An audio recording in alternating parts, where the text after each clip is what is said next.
इतना मोटा बंडल है उन किताबों का जो डॉक्टर अंबेडकर ने केवल अपने 65 साल के जीवन में लिखी है। उनको समय कम मिला। ये ईश्वर या नियति की क्रूरता है कि उनको समय कम मिला। अगर उनको 10-15 साल और मिल जाते तो निस्संदेह हमारा देश जैसा है उससे बहुत बेहतर होता। लेकिन नियति का मामला है।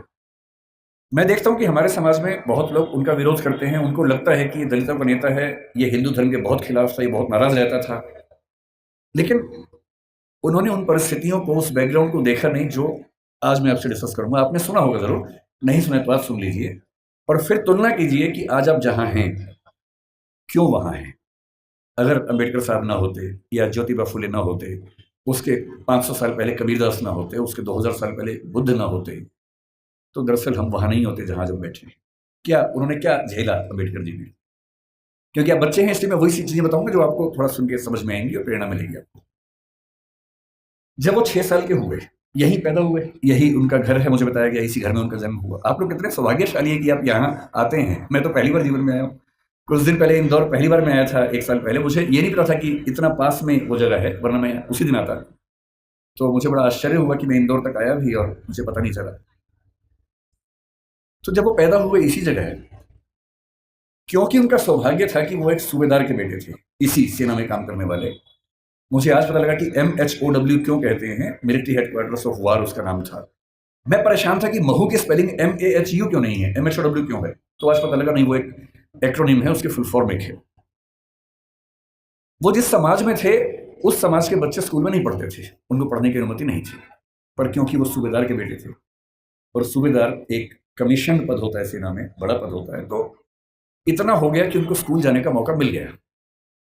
पर उनकी माँ को, आदरणीय भीमाबाई जी को अच्छे से पता था कि जब बच्चा स्कूल जाएगा तो इसके साथ बहुत बुरा बर्ताव होगा, जिसको आपकी भाषा में बुलिंग कहते हैं, आजकल के बच्चों की भाषा में बुलिंग कहते हैं, उसका खतरा था। और माताओं को, पिताओं को बहुत चिंता होती है कि हमारे बच्चे के साथ स्कूल में ज्यादती ना हो, बदतमीजी ना हो। कल को आप भी पेरेंट्स बनेंगे, आप भी इस दर्द से गुजरेंगे।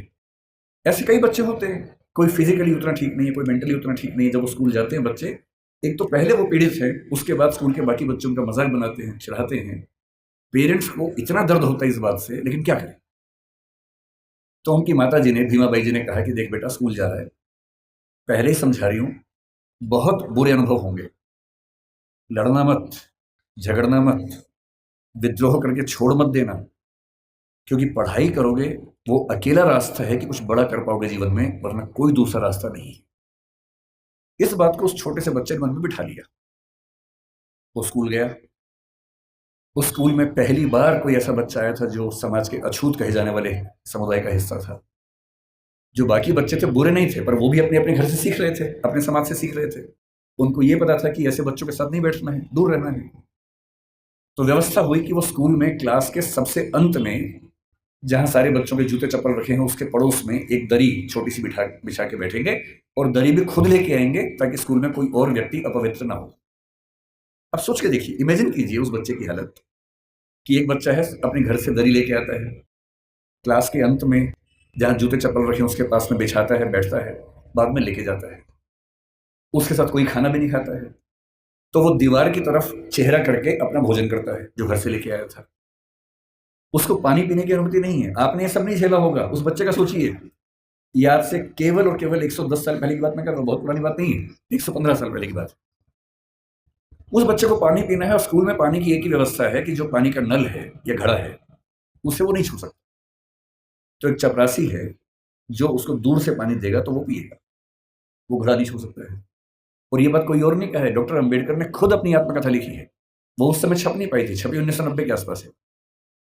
अंग्रेजी में उस आत्मकथा के कुल 6 अध्याय हैं। उसका नाम है वेटिंग फॉर ए वीजा। ये उन्हीं की पुस्तक है। उसमें केवल 6 अध्याय हैं, जिनमें से 4 अध्यायों में उन्होंने अपने अनुभव बताए हैं और 2 में बाकियों के अनुभव बताए हैं। और जो पहला अनुभव है वो यही अनुभव है। और वो साफ लिखते हैं कि अगर किस दिन बच्चों, अभी मैं जानता हूं आप बहुत बेचैन हो गए, शरारत करने का मन भी होगा, लेकिन जिनकी बात चल रही है ना, उनके सम्मान में थोड़ा शांत रहें और सुने, है ना, समझें उसको। चंचलता इस उम्र में होती है, लेकिन थोड़ा सुन लीजिए, क्या हो गया, फायदा हो जाएगा, कुछ नया सीखोगे, है ना। आपकी उम्र से बहुत पहले अम्बेडकर जी बहुत सीरियस हो गए थे, इसलिए वो अम्बेडकर जी हैं। तो अब तो सीरियस हो ही जाना चाहिए। और जिस व्यक्ति की बात चल रही है उसका कितना एहसान है हम पे, आपके समाज में विशेष रूप से, ये भी समझना चाहिए। जिस दिन चपरासी नहीं आएगा उस दिन पानी नहीं पी सकते हैं। उन्होंने एक वाक्य लिखा अपनी आत्मकथा में, नो पियन नो वाटर। उस समय ऐसी बोतलें नहीं होती थी जो भी आपको बढ़ रही थी, जिन बोतलों के लिए आप हाहाकार मचा रहे थे, उस जमाने में नहीं होती थी। उस जमाने में पियन नहीं आता था तो पानी नहीं मिलता था। उनके नंबर बहुत अच्छा है क्लास में, व्यवस्था थी कि जिसके नंबर जितने अच्छे होंगे वो उतना आगे बैठेगा, पर उनको ये ऑप्शन नहीं था कि वो आगे बैठ सके, उन्हें पीछे बैठना था। ये सब झेलते झेलते वो पढ़े। जब 10वीं क्लास में आए तो एक अध्यापक उनके थे, कृष्णा जी अर्जुन सिलुस्कर नाम था उनका। उन्होंने उस बच्चे को, भीमराव को, एक छोटी सी पुस्तक भेंट की जो बुद्ध की जीवनी थी, और कहा कि इसको पढ़ो। अम्बेडकर कहते हैं कि उस पुस्तक को और मैं अपने अध्यापक केलुस्कर जी को जिंदगी भर नहीं भूल पाया। वही केलुस्कर जी बाद में उनको बड़ौदा के महाराज सियाजी राव गायकवाड़ से मिलवाने ले गए, वजीफा दिलवाया, फिर वजीफा बढ़ा, और जब वो एल्फिंस्टन कॉलेज के विद्यार्थी हुए तो उनको कोलंबिया विश्वविद्यालय जाने के लिए स्कॉलरशिप मिली, वहीं से मिली, बड़ौदा से मिली।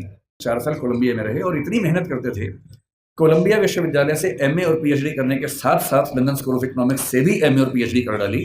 और उन्होंने कहा कि मैं भी बाकी विद्यार्थियों की तरह कुछ घंटे पढ़ के बाकी मौज मस्ती कर सकता था, पर मैंने रोज 21 घंटे पढ़ना चुना ताकि मैं वो सारी सीमाएं दूर कर सकूं जो मैंने अपने समाज में देखी हैं। 17 में वो भारत वापस आए। अब देखिए स्थिति क्या होती है। जब वो भारत आए तो 4 साल अमेरिका में रहे थे, बीच में लंदन में रहे थे, तो उनको वहां जाति व्यवस्था नहीं थी, वहां कोई अछूत नहीं था, वहां भी ब्लैक्स की दिक्कत थी, अश्वेतों की दिक्कत थी, पर क्योंकि वो अश्वेत नहीं थे इसलिए वो दिक्कत उन्होंने नहीं महसूस की। तो उन्होंने 4 साल देखा कि एक समानता का व्यवहार उनके साथ हुआ, तो वो उसके अभ्यस्त हुए। अब भारत आए, बड़ौदा महाराज के साथ जो सहमति थी वो ये कि जब वो पढ़ के आएंगे तो बड़ौदा सरकार में सिविल सेवक बनेंगे, दीवान बनेंगे। अब सोच के देखिए क्या हुआ उनके साथ। वो व्यक्ति बंबई से बड़ौदा आया, और जब बड़ौदा आया तो उसको लगा कोई तो लेने आएगा, क्योंकि वो महाराज के सिविल सर्वेंट थे। स्टेशन पर कोई लेने नहीं आया उनको, क्योंकि उनका समाज पिछड़ा हुआ था। तो कोई बात नहीं, उतरे, सोचा कि अब कहाँ रहूं। उनको अंदाजा था कि जो हिंदू समाज की धर्मशालाएं हैं, होटल से, वहां उनको अनुमति नहीं मिलेगी क्योंकि वो अस्पृश्य माने जाते हैं। तो काफी ढूंढने के बाद उनको एक पारसी धर्मशाला मिली। ये सब बातें अम्बेडकर जी ने अपनी जीवनी में लिखी है, आत्मकथा में, वहीं से बता रहा हूं आपको, उन्हीं की लेखनी है। क्योंकि पारसी धर्म में तो जाति व्यवस्था नहीं है, तो उनको लगा यहां शायद शांति मिलेगी। वो पारसी धर्मशाला में गए, वहां कमरा लिया। एक ही कमरा था, बड़ा बहुत बुरी हालत में कमरा था, फर्नीचर से भरा हुआ गोदाम जैसा कमरा, उसी के कोने में रहने की व्यवस्था हुई। तो रहने लगे। कुछ देर के बाद उस धर्मशाला का जो केयर टेकर था वो गुस्से में आया और उसने कहा कि तुम पारसी नहीं हो। उन्होंने कहा नहीं, मैं तो पारसी नहीं हूं। तो बोले बताया क्यों नहीं? बोले आपने पूछा नहीं, मैं क्यों बताऊं। लेकिन उस धर्मशाला में कई महीनों से शायद कोई आया ही नहीं था, हालत खराब थी। तो फिर सहमति बनी कि यार तुम ना रजिस्टर में कोई पारसी नाम लिख दो, मैं मैनेज कर लूंगा। और बोले मुझे कुछ दिन में घर मिल ही जाएगा, मैं फिर वहां शिफ्ट हो जाऊंगा। तो एक पारसी नाम कुछ रख के काम चलाया।